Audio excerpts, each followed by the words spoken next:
Otro tema y vamos a hablar ahora de la finalización de nuestro embarazo por otra vía. Entonces vamos a hablar de la cesárea. ¿Puede decirme alguien qué es la cesárea?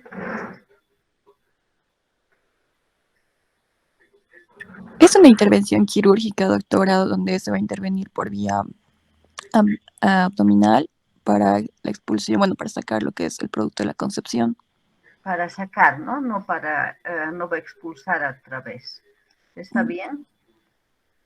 Entonces, como decía su compañera, se ve pantalla, ¿no, chicas? ¿O chicos? Sí, doctora. Creo que hay un solo hombre en la lista hoy día que ha asistido, Saavedra. Nadie más, puras mujeres. Los hombres están durmiendo.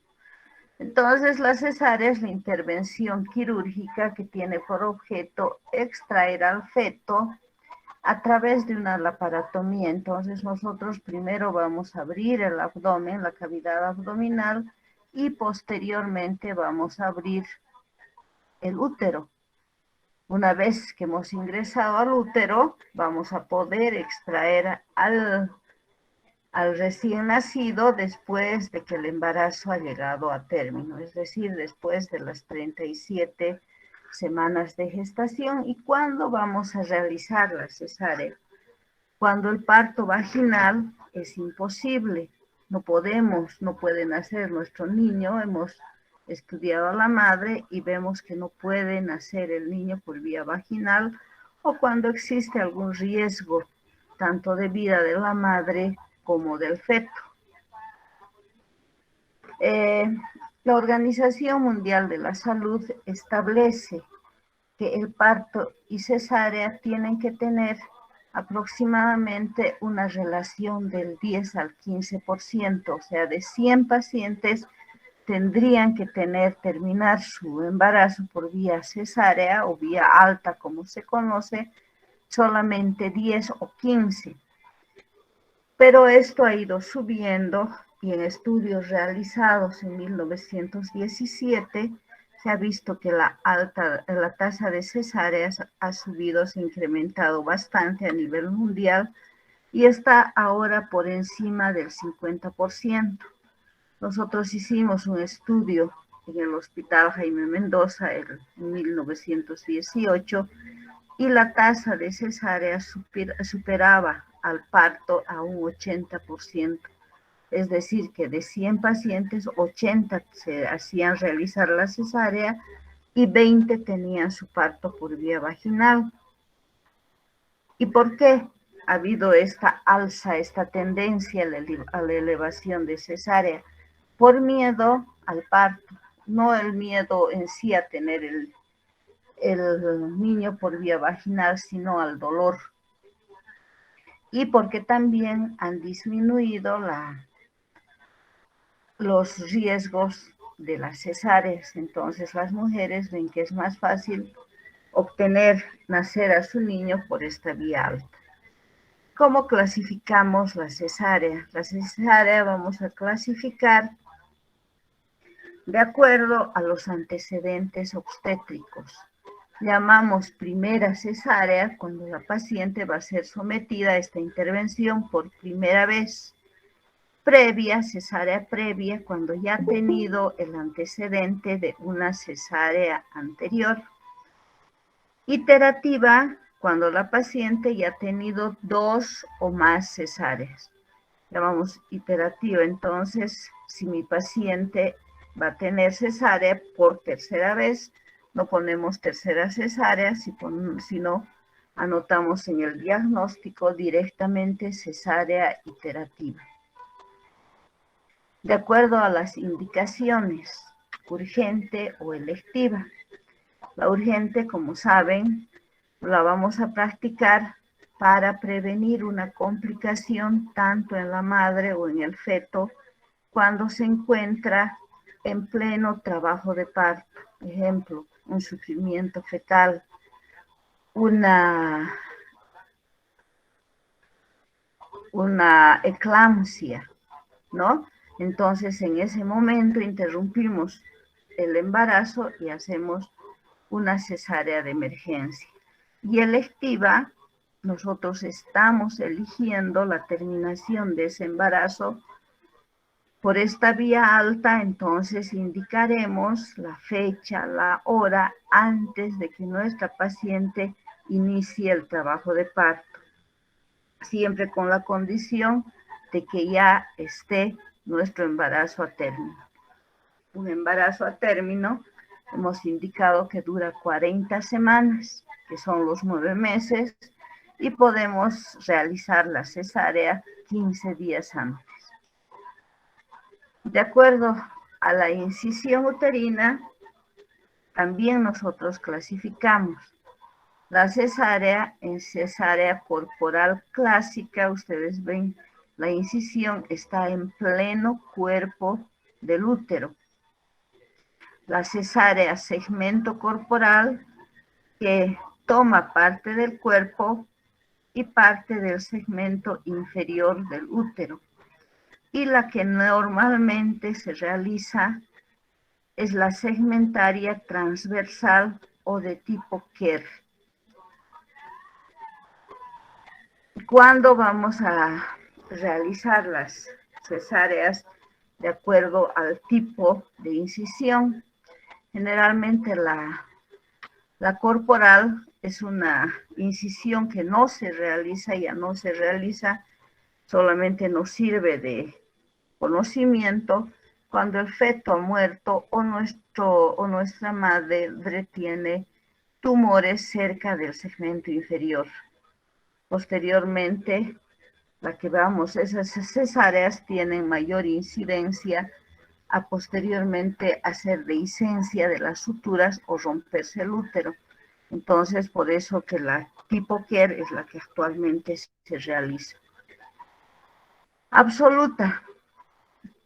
¿Cuál es la cesárea absoluta? Cuando es la única técnica que nosotros vamos a tomar en cuenta para terminar ese embarazo. No estamos considerando para nada la vía vaginal. Ejemplo, una desproporción cefalopélvica por estrechez pélvica. Relativa. Es una paciente que ya ha tenido una cesárea anterior, puede tener un parto vaginal, pero yo estoy escogiendo la cesárea como mejor alternativa para terminar ese embarazo. ¿Y cuáles son las indicaciones absolutas que no voy a considerar para nada la vía vaginal? La situación transversa, una placenta previa que está sangrando y mi paciente, sobre todo oclusiva total, una paciente que tiene eminencia de ruptura uterina, ha tenido cirugías anteriores de lo que se ha invadido el útero y existe la eminencia de esa ruptura cuando existe un prolapso de cordón. El prolapso es cuando en el momento del trabajo de parto se rompe la bolsa y por accidente se sale el cordón. Entonces, inmediatamente nosotros debemos ingresar a sala a quirófano para realizar la cesárea, porque si nosotros no intervenimos se puede morir nuestro feto. La desproporción cefalopélvica es otra indicación absoluta, como habíamos visto, de terminar nuestro embarazo por la vía alta. El sufrimiento fetal agudo, sobre todo cuando nuestra paciente está en una fase inicial del trabajo de parto, cuando mi paciente ya tiene 2 o más cesáreas anteriores, por el peligro de que se rompa ese útero en pacientes que tienen cáncer cérvico-uterino y, como hemos visto anteriormente, pacientes que tienen infecciones genitales como el herpes genital. Las relativas, veremos entonces, siempre debemos valorar el riesgo-beneficio para indicar si hacemos una cesárea o intentamos un parto por vía vaginal. Variaciones del latido cardiofetal. un trabajo de parto inicial, con seguridad vamos a terminar en cesárea. En un trabajo de parto que está por encima de 8, es una paciente multípara, podemos ayudar a que se acelere el trabajo de parto y podemos realizar un parto por vía vaginal. Podemos hacer una cesárea cuando no se logra un trabajo de parto efectivo que hace que nuestro trabajo de parto se prolongue y ya empiece a haber sufrimiento fetal. Entonces, para todo esto, nosotros siempre debemos valorar cómo va la frecuencia cardíaca, la dinámica uterina, etcétera, ¿no? Y valoramos también la indicación relativa cuando nuestra madre o feto muestran signos de compromiso. Se altera la signosintomatología, existe peligro, una paciente hipertensa, un paciente con sufrimiento, un feto con sufrimiento fetal, etcétera. Nosotros entonces podemos realizar el parto por vía alta. Conocemos los tipos de cesárea, conocemos las indicaciones, cómo vamos a realizar la cesárea. En primer lugar, vamos a ir. ¿Alguna vez han visto la cesárea, chicos? ¿Han visto alguna cesárea? No, doctor. Bueno, antes que pase, les he puesto dos tipos. Les he puesto cesárea en presentación cefálica y en presentación podálica para que vean ustedes en plataforma. Es una cirugía sencilla, bastante sencilla, pero por la pérdida de sangre a veces se asustan, ¿no? Es importante verlo. Entonces vamos a empezar. Nosotros hemos decidido, tenemos una cesárea electiva.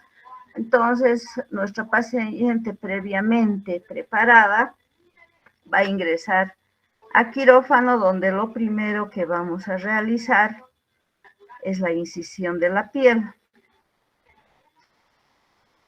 Aquí tienen una imagen donde nosotros vemos una incisión transversal que es conocida con el nombre de Pfannstiel. Otro tipo de incisión es la mediana infraumbilical. Mediana porque va 2 centímetros por debajo del ombligo y llega hasta la altura más o menos de 2 centímetros también por el borde superior de la sínfisis del pubis. Esta cirugía generalmente se la realiza en pacientes que ingresan para una cesárea de emergencia. ¿Por qué? Porque nos da mayor campo operatorio, nos permite sacar al feto con mayor facilidad y en menos tiempo posible. La desventaja que tiene esta cirugía es la estética, sobre todo en pacientes jóvenes que no quieren que se le haga esta cirugía.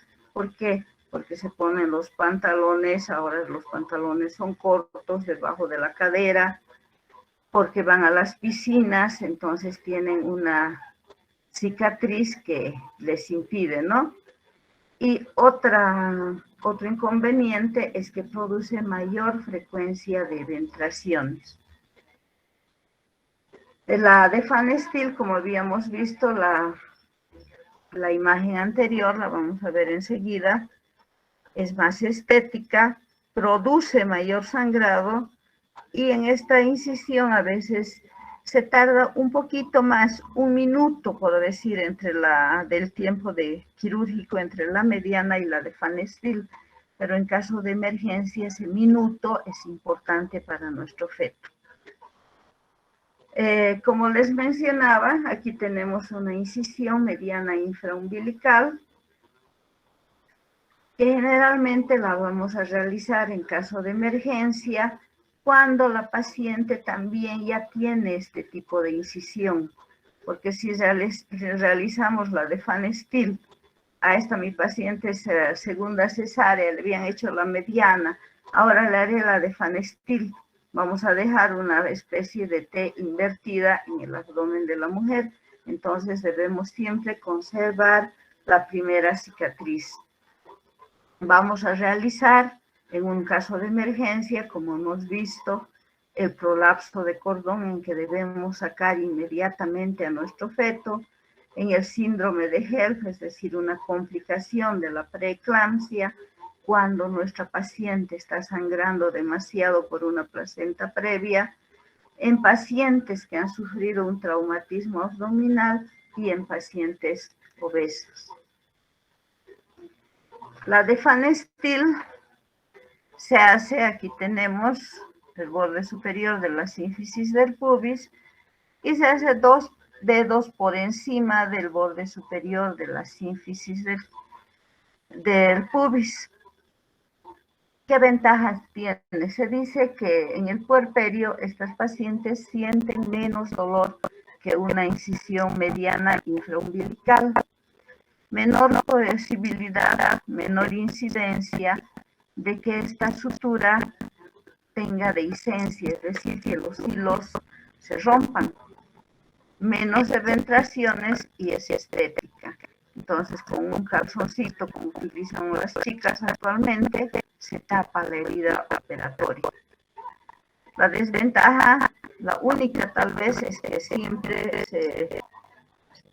va a tener un mayor tiempo operatorio. Les decía, a veces es 1 minuto, que es importante para nuestra vida del feto.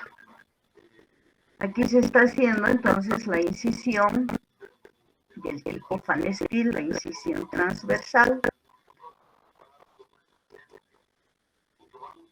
Otro tipo de variante de la de Fanestil es la de Maillard, que es un poquito más alta que la de Fanestil. Entonces esta sí se la va a ver, igual solo es transversal, 2 centímetros por encima de la Fanestil, tiene menos dolor también operatorio, casi las mismas indicaciones y las mismas ventajas y desventajas que la Fanestil. Hay algunos cirujanos que prefieren esta vía para sacar más rápidamente que la Fanestil. La clásica, los tipos de incisión a nivel del útero, esto es a nivel de la piel. A nivel del útero ya tenemos la incisión corporal, les mencionaba, donde vamos a incidir el cuerpo uterino. En este tipo de incisiones que antiguamente se realizaban, había más peligro de que el útero se rompa en embarazos posteriores.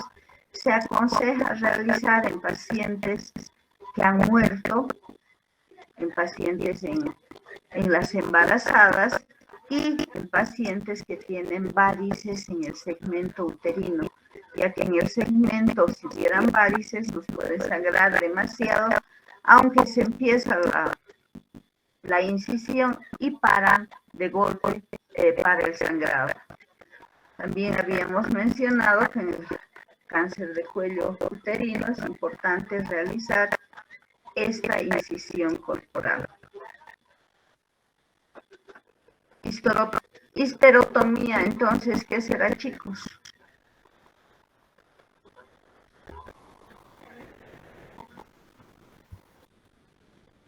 ¿Quién me dice que es histerotomía? ¿Pasarse en el útero? Incisión a nivel del útero. Entonces estamos hablando de la histerotomía, acabamos de hablar de la incisión corporal, vamos a hablar de la segmento corporal, hoy hemos mencionado que nos toma parte del útero y parte del segmento inferior, y la transversal que actualmente realizamos, la segmentaria transversal tipo Kerr, que es la incisión que actualmente se realiza en el útero. La incisión transversal tipo Kerr es una incisión arciforme. ¿A qué se refiere arciforme? De que tiene la forma de una C invertida. Entonces nosotros hacemos como si nuestra C estuviera echada. Ven mi imagen que les hago, ¿no? Vamos de este modo y hacemos esta incisión a este nivel porque es la parte más delgada del útero y nos permite su fácil apertura y cierre del útero. Aparte de facilitar la incisión, es el lugar que sangra menos. Si hacemos en el cuerpo, no sangra cualquier cantidad, tiene menos frecuencia de adherencias y también menor posibilidad de dehiscencia de la sutura. Ya tenemos entonces los tipos de incisiones que vamos a realizar a nivel de la piel y tenemos la incisión que vamos a realizar a nivel del útero. Entonces, ¿cómo debemos preparar a nuestra paciente? Es importante que nuestra paciente tenga ayuno, es decir, vamos a poner a nuestra paciente cuando ingresa al centro de maternidad, dieta cero, debe tener por lo menos ayuno de 6 horas, porque en el momento de la cirugía, si nuestra paciente está con estómago lleno, puede llegar a vomitar, lo que dificulta el acto quirúrgico o se puede broncoaspirar, que es otro peligro, ¿no? Por eso que los anestesiólogos siempre prefieren una dieta cero. Importante que nuestra paciente que ingresa a todo acto quirúrgico tenga laboratorio, sangre, orina, una valoración preoperatoria para no tener complicaciones en el momento quirúrgico. Toda paciente, aunque no se realiza, esto no se cumple con este mandato, es de que toda paciente que va a ser sometida a cesárea siempre debe tener su unidad de sangre disponible para cualquier complicación. El área quirúrgica adecuada, es decir, siempre esterilizada, el material quirúrgico completo y estéril, y para toda cesárea siempre debe estar el neonatólogo para atender a nuestro recién nacido. Nuestra paciente ha ingresado al quirófano y lo primero que se debe realizar es la anestesia regional. La anestesia general se hace en contados casos. Ejemplo, que mi paciente está sangrando, inmediatamente yo la hago dormir a mi paciente y hacemos una general. Normalmente se hace el tipo regional, raquídea o peridural. Para realizar este tipo de incisión, ustedes están viendo la posición que adopta la paciente, tiene que tener una inclinación de aproximadamente 10 a 15% de grado. Se tiene que, en otro caso, podemos ayudar, el ayudante puede coger de los hombros y poner en esta posición a la paciente, porque por los nervios generalmente no se pone en esta posición y dificulta el pinchazo por el medio del anestesista.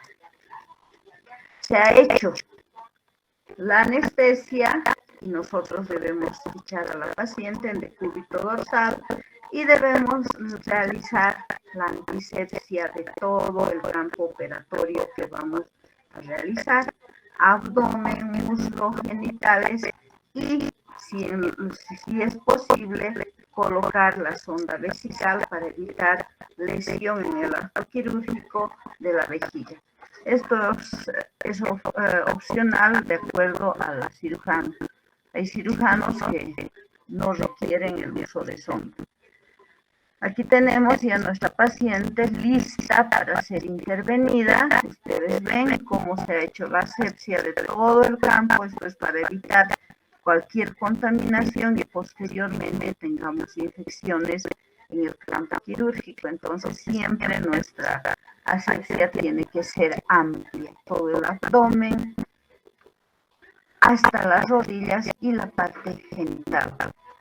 Una vez que se ha hecho este procedimiento, empezamos y colocamos los campos quirúrgicos. Debemos cubrir y dejar libre solamente la zona donde se va a trabajar. Ustedes ven el personal que va a hacer la intervención, poncho estéril, guante estéril, bien vestida, ¿no? Y empezamos la incisión. ¿Qué tipo de incisión es esta, chicos? Bueno, ahí dice. En una laparotomía, ¿qué planos incidimos? Eso ya llevado en técnica quirúrgica. Aquí, ¿qué planos se está incidiendo? Piel, tejido celular subcutáneo. Piel y tejido celular subcutáneo. Después, ¿a qué seguimos?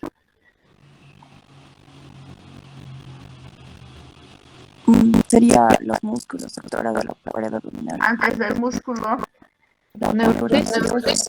apeneurosis. Después de la aponeurosis, el músculo. Entonces aquí está justamente haciendo, hemos ido piel, tejido celular subcutáneo y se está procediendo a la apertura de la aponeurosis. Hemos liberado la aponeurosis y acá ustedes están viendo el músculo.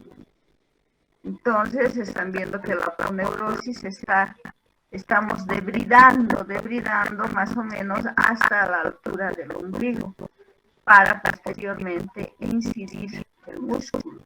El músculo se hace una pequeña incisión y posteriormente con los dedos ampliamos la abertura para evitar que se nos sangre, que se nos desgarre este músculo. Hemos abierto el músculo, abrimos ¿qué? Para entrar a cavidad. Aquí prácticamente ya estamos en la cavidad uterina.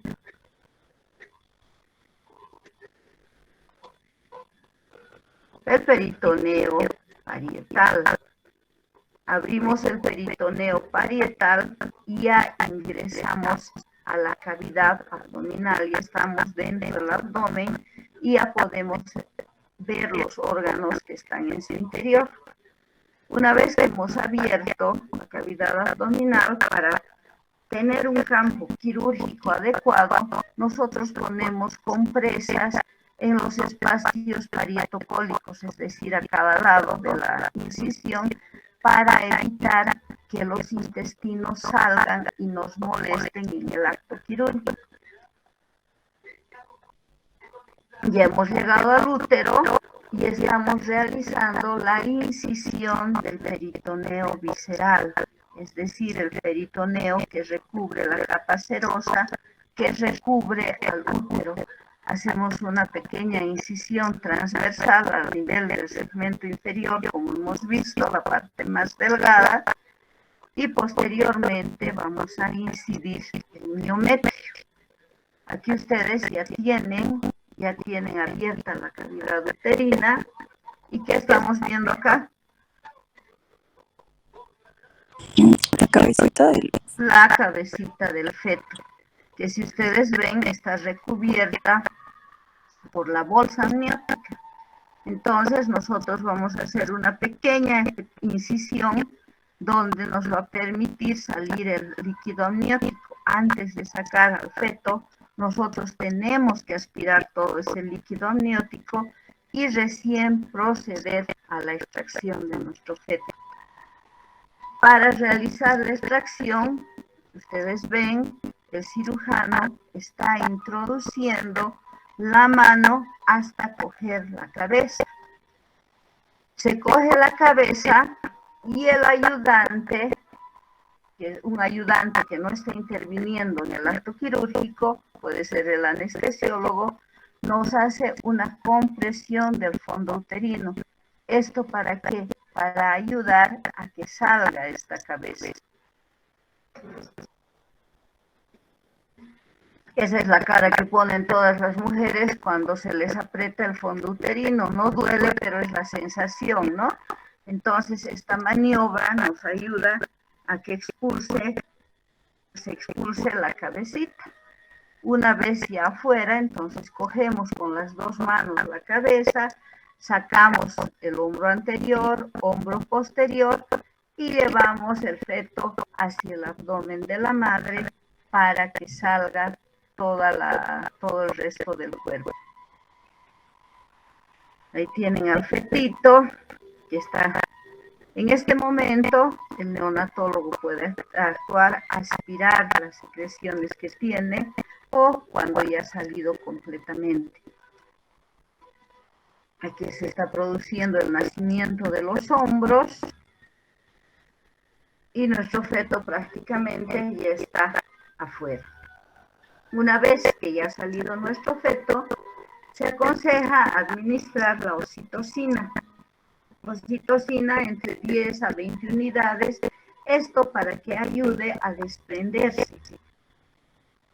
Ha salido nuestro feto, no se hace lo mismo que cuando es un parto normal, que nosotros ligamos el cordón después de que haya dejado de latir. Como en este caso nosotros estamos sacando al feto en forma brusca, necesita rápidamente la asistencia del neonatólogo. Entonces, inmediatamente ha salido, nosotros debemos ligar.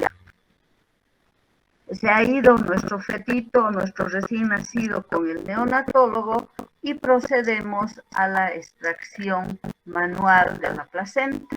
Manual, ¿por qué? Porque nosotros vamos a introducir nuestra mano dentro del útero y vamos a sacar la placenta. No tenemos la incisión, hemos sacado la placenta y posteriormente vamos a hacer un legrado uterino de limpieza para evitar que se nos queden restos placentarios. Aquí revisión de la cavidad uterina. Debemos siempre revisar, debemos ver que no haya quedado ninguna membrana, porque ustedes saben, o nos da hemorragia o nos da posterior infección.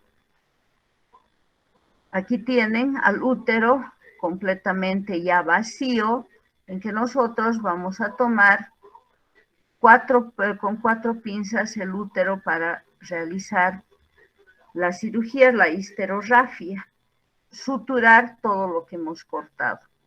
Labio superior, labio posterior y los ángulos. Los ángulos son importantes para evitar el sangrado. Y procedemos posteriormente a su cierre. Entonces vamos a suturar el miometrio. Generalmente suturamos en 2 planos, con sutura continua o con puntos de aproximación. Siempre la sutura continua nos da mayor seguridad de hemostasia. Hemos suturado el miometrio en 2 planos y posteriormente hemos suturado el peritoneo visceral. Entonces en el útero hemos realizado 3 planos de sutura. Ahí tienen a un útero completamente ya suturado y posteriormente vamos al cierre de la pared abdominal. Y el cierre de la pared abdominal la vamos a realizar igual, lo vamos a realizar de acuerdo a los planos que hemos incidido, pero no vamos a empezar por la piel, sino vamos a empezar por el peritoneo parietal. El peritoneo parietal y el visceral siempre lo realizamos con un hilo reabsorbible con el catgut simple, ¿no? Sutura continua, cerramos el peritoneo siempre revisando que no haya sangrado. Antes de cerrar la cavidad abdominal debemos revisar el útero de que no nos esté sangrando, de que no haya ningún sangrado y recién procedemos. Hemos puesto, no se olviden, 2 compresas, debemos retirar las compresas. Entonces, importante siempre revisar y posteriormente que hemos revisado o hemos cerrado el peritoneo visceral, empezamos a cerrar los distintos planos. Empezaremos posteriormente con la aponeurosis, el músculo, la aponeurosis, el tejido celular subcutáneo, puntos de aproximación, porque nos puede sangrar también a ese nivel, y posteriormente nos iremos a la piel. En la piel nosotros podemos, están viendo, está cerrando tejido celular subcutáneo. En la piel nosotros podemos hacer puntos sueltos, simples, o actualmente lo que se prefiere hacer es una sutura intradérmica. Intradérmica, es decir, la sutura la vamos a llevar debajo de la piel para que no posteriormente no se tenga esa cicatriz con los puntos sueltos. Nuestra paciente ya ha sido operada. El anestesiólogo nos dice el momento que debemos llevarla a sala de partos, o diré a su sala, y ahí nosotros debemos siempre controlar los signos vitales, el sangrado transvaginal, y como todo acto quirúrgico nosotros debemos administrar analgésicos. Se aconseja no poner mucho calmante a la paciente porque nos puede dar problemas luego nos puede dar una parálisis del ilio. Generalmente las pacientes utilizan 1 a 2 ampollas nada más de analgésicos. Es importante la movilización precoz. Después del acto quirúrgico, nosotros podemos levantar a la paciente siempre con ayuda. La primera vez necesitan ayuda, después las pacientes son demasiado fuertes y se levantan solas a las 6 horas. Y la primera deambulación que realizan es para ir a orinar. Si hemos colocado la sonda vesical, se aconseja retirarla después del acto quirúrgico. A las 12 horas y empezamos con la alimentación, que consiste primero en una dieta líquida y posteriormente podemos empezar, a darle alimentos sólidos. Y la profilaxis antibiótica, que la podemos realizar en 3 dosis antes de que ingrese al acto quirúrgico, y posteriormente administramos, por decir, ampicilina 2 gramos cada 8 horas, o amoxicilina 2 gramos cada 8 horas, cefotaxima 1 gramo cada 8 horas, cualquier antibiótico, pero 3 dosis. Esto para evitar cualquier peligro de infección. Ahora, si nuestra paciente ya ingresó con una bolsa rota, hacemos el tratamiento de antibióticos por el lapso de 7 a 10 días. Esta ya es una paciente recuperada. Ustedes ven la cicatriz del tipo Van Steel y la mediana infraumbilical. Las complicaciones del acto quirúrgico, las inmediatas, pueden ser la lesión de la vejiga, que en pleno acto quirúrgico, al cortar el peritoneo parietal, también lesionemos en este momento la vejiga. Las hemorragias, las mediatas, la peritonitis, si no hemos tenido el cuidado, la asepsia respectiva, y por el mucho antibiótico, calmante, analgésico, el ilio paralítico.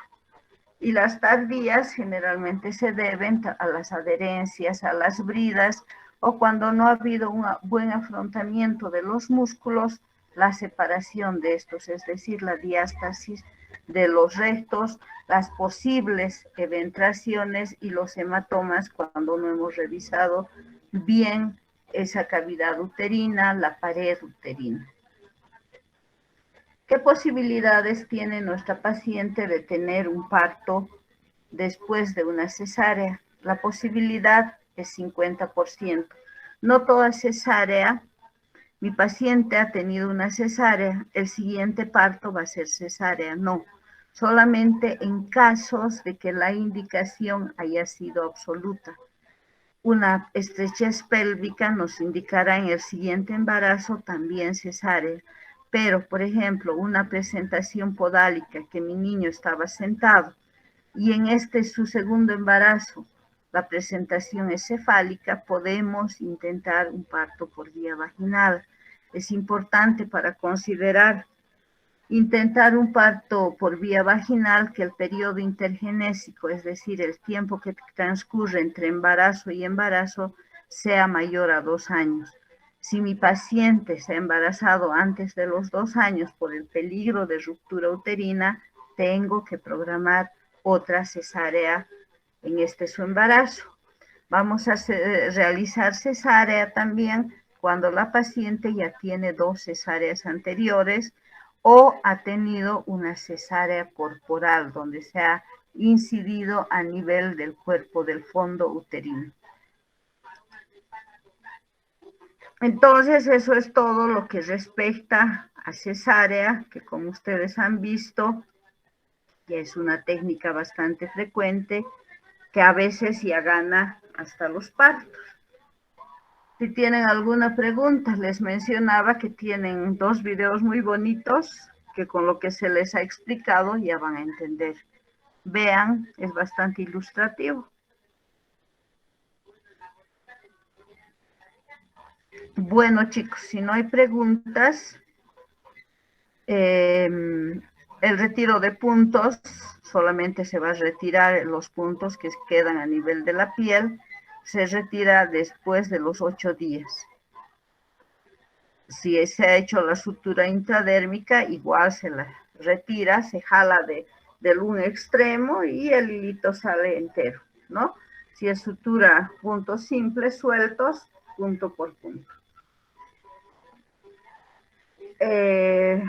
Nos vemos entonces después de las vacaciones.